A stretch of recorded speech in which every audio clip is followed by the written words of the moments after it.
자, 이번에는 문제 해결과 의사소통 관련 문제를 풀어보겠습니다. 다음 중 기하가 의도하는 바와 그리한 먼 것은 무엇일까? 자, 여기서 제가 말씀드리고 싶은 것은 무엇입니다. 라고 답변했다. 하지만 여기이죠. 자, 최상무는 여전히 듣고 싶었던 답변을 제대로 들을 수 없었다. 무엇이 문제일까? 자, 보고자가 있고 피보고자가 있습니다. 보고를 하는 사람이죠.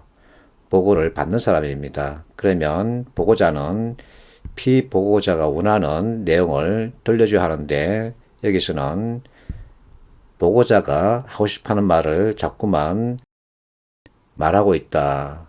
그래서 서로 커뮤니케이션이 어긋났다는 얘기를 들려주고 있습니다.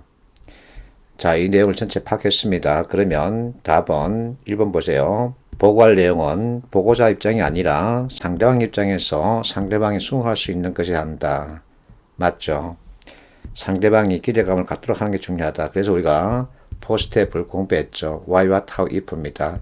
if에서 상대방이 원하는 기대감을 보여주는 거죠. 3번 상대방이 평소 자주 사용하는 업무 관련 키워드입니다.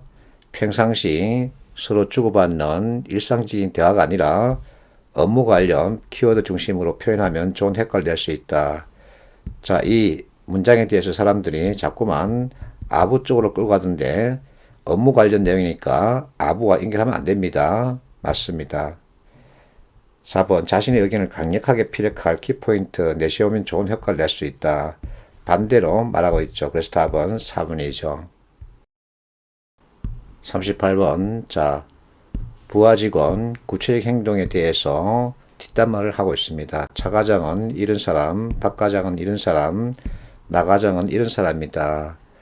이런 사람들이 바로 회사 분위기 저해하는 비협조적인 부하 행동 사례라는 것이요.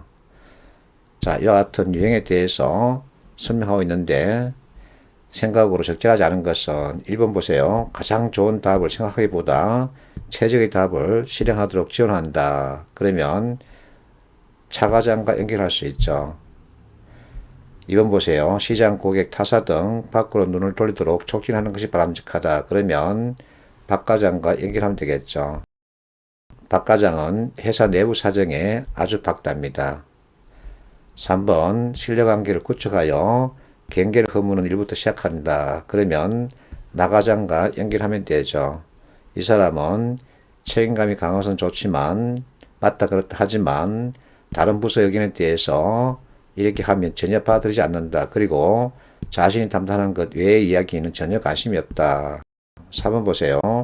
논리나 이치를 앞세워서 사적인 측면에서 진지하고 끈기 있는 대화를 통해 대처한다. 이것은 서로 논쟁만 불러일으킬 뿐이죠. 그래서 답은 4번이죠.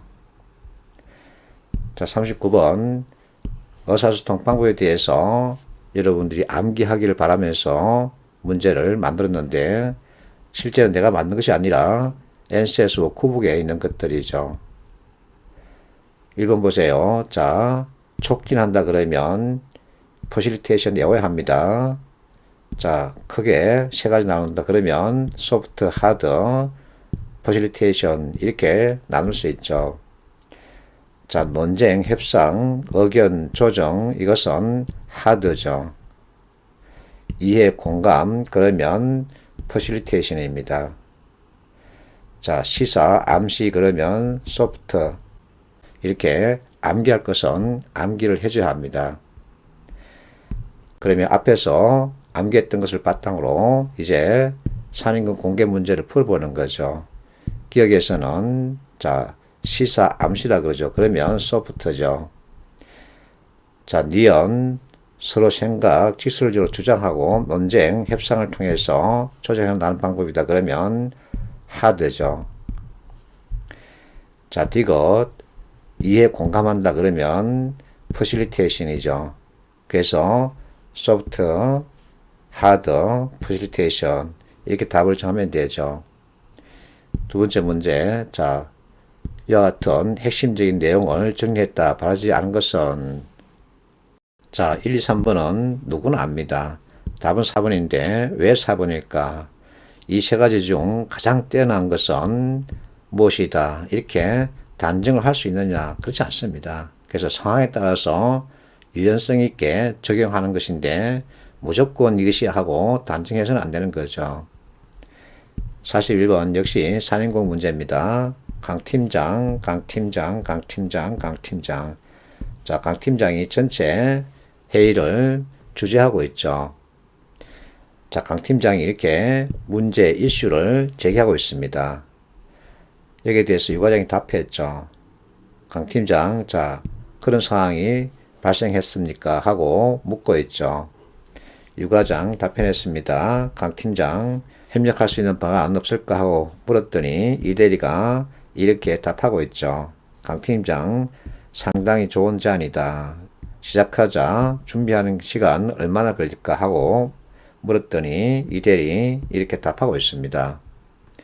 강 팀장, 자, 운영팀에서는 좋은 아이디어가 없을까 했더니 유 과장이 이렇게 답하고 있죠. 그랬더니 강 팀장, 그것도 검토해볼 가치가 있다 하고 답하고 있죠. 자, 전체 내용 보면 강 팀장이 무엇인가를 지시하거나 결정하는 내용은 지문에서 찾아볼 수 없죠. 자, 이것을 특징으로 잡고 첫 번째 문제, 문제일 방법은 무엇일까? 퍼실리테이션이죠. 두 번째 문제, 자, 이와 같은 이슈 극복하고 기준 매출 회복할 수 있었답니다. 이와 같은 사례 언급할 내용으로 거리가 먼 것은 무엇일까? 자, 1번, 2번, 3번 여러분들이 역시 읽고 충분히 이해할 수 있는 내용이죠. 1번 보면 공감이라는 표현이 들어갔죠. 퍼실리테이션의 특징이죠. 2번 단순한 타입점 조정에 그치지 않고 서로의 문제점 이해한 뒤, 자, 이해란 표현이 들어갔습니다. 역시 퍼실리테이션 관련 키워드죠. 3번 이슈 대응을 위해서 어떤 방향으로 나갈지 알려주는 깊이 있는 커뮤니케이션이다. 자, 퍼실리테이션 특징에 대한 설명입니다. 그러면 답은 4번이죠. 회의에 앞서 미리 생각한 합의점이나 줄거리에 따라 예정된 결론을 이끌어내기 위해서 조정해야 한다. 이것은 하드 어프로치에 대한 설명이죠. 그래서 답은 4번입니다. 자, 42번 퍼실리테이션 그러면 촉진, 커뮤니케이션 이와 같은 키워드를 머리에 넣어야 합니다. 43번 자, 퍼실리테이션에 필요한 기본 역량 그러면 NCS 구북이 이 세 가지를 이렇게 제시하고 있습니다. 이것을 여러분들이 찾아서 답을 정하면 되겠죠. 그래서 가, 다, 마 3번이죠. 이것은 암기할 필요가 있습니다. 44번 퍼실리테이션 효과와 퍼실리테이트에 요구되는 역량에 대해서 이와 같은 대화를 하고 있답니다. 잘못 발언한 직원을 고라 그러는데 답은 5번입니다. 왜 5번일까? 여러분들이 직접 읽고 퍼실리테이션 관련 내용을 머릿속에 넣는 게 중요합니다. 시험에 자주 나오죠. 45번 산인공 공개평가 문제입니다. 퍼실리테이션 관련 내용을 주고 있죠. 첫 번째, 퍼실리테이션 효과, 길러지는 능력, 거리가 먼 것을 고르시오. 그러면 답은 3번이죠. 왜냐하면 주관적 관점이라는 표현이 들어가 있기 때문입니다. 퍼실리테이션은 객관적 관점이죠. 이와 같은 키포인트 잘 이해하고 있어야 합니다. 자, 이번 문제보다 3번 문제를 먼저 풀겠습니다. 자, 퍼실리테이션 리드에 의한 조직 행태에 적합한 것은 무엇일까? 당연히 유동적이어야 되죠. 1, 2, 4번은 하드 어프로치에 대한 설명입니다. 그래서 답을 쉽게 정할 수 있어야 되죠. 자, 두 번째 문제는 다음 페이지에서 보겠습니다. 자, 그대로인데 두 번째 문제 볼게요. 퍼실리테이터로서 갖춰야 할 역량과 자질에 대한 설명으로 거리가 먼 것을 고르랍니다. 자, 산인공이 공개한 문제 원문입니다.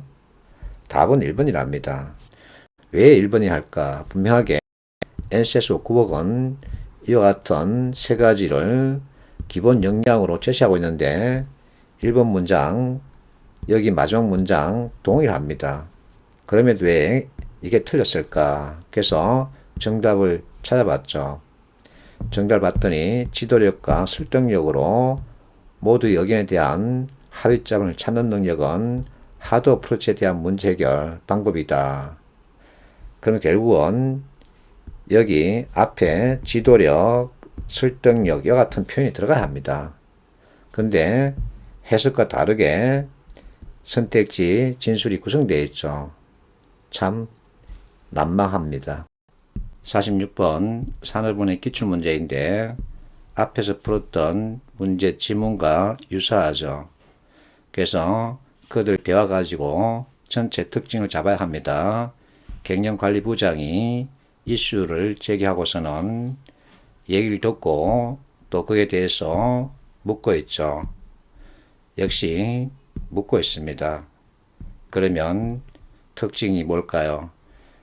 회의를 주재하는 갱년관리부장, 이 사람이 무엇인가를 결정하거나 업무를 지시하는 내용은 없죠. 그것을 빨리 봐야 합니다. 그러고 나서 이제 문제 답 찾으러 가는 거죠. 어떤 방식 문제 해결 시도냐? 그러면 퍼실리테이션이죠. 두 번째 문제, 자 1, 2, 3번 여러분들 읽고 꼭 이해를 해야 합니다. 왜냐하면 퍼실리테이션 관련 문제는 출제 빈도가 높기 때문이죠. 답은 4번인데 자 중재한다 이 표현은 하드 어프로치에 대한 설명이죠. 그래서 이와 같은 단어 하나 가지고 답을 빨리 정할 수 있어야 합니다. 세 번째 문제, 그래야 먼 것을 고르라 그러죠. 역시 퍼실리테이션의 특징에 대한 설명인데 자 4번 보세요. 경험과 지식이 많은 사람이 서성 역할을 한다. 그에 따라서 지도 좋은 이와 같은 일을 한다. 그러면 이것은 멘토링에 대한 설명이죠. 그래서 여러분들이 퍼실리테이션과 멘토링 구분할 수 있어야 합니다. 자, 47번 산인공 공개 문제죠. 역시 퍼실리테이션 관련 지문을 주고 있습니다. 설명으로 적절한 것을 고르세요. 자, 깊이 있는 커뮤니케이션, 이해, 공감, 이와 같은 단어를 찾으면 된다 그랬죠. 2번, 자, 기억과 니언 비교하는 경우 옳지 않은 것은 기억은 피라미드 조직이고 니언은 네트워크형 조직이다. 그러면 답은 3번이죠. 서로 바뀌어야 되죠. 세 번째, 1번 보세요. 리드가 스스로 의사결정을 내리고 의견을 독점한다. 그러면 하드 어프로치죠. 2번, 구성원들이 스스로 결정할 수 있도록 권한을 임하고 결정 과정에 중립을 유지한다. 이게 퍼실리테이션 특징입니다. 3번, 의사소통 과정에 수동적인 침묵 자세를 유지한다. 그러면 이것은 회피형이죠. 그래서 이와 같은 문장을 가지고 판단할 수 있어야 합니다. 4번, 자, 유도하되 모든 의사결정권은 리더가 갖는다. 그러면 안 되죠. 그래서 답은 2번이죠. 퍼실리테이션 자주 출제됩니다.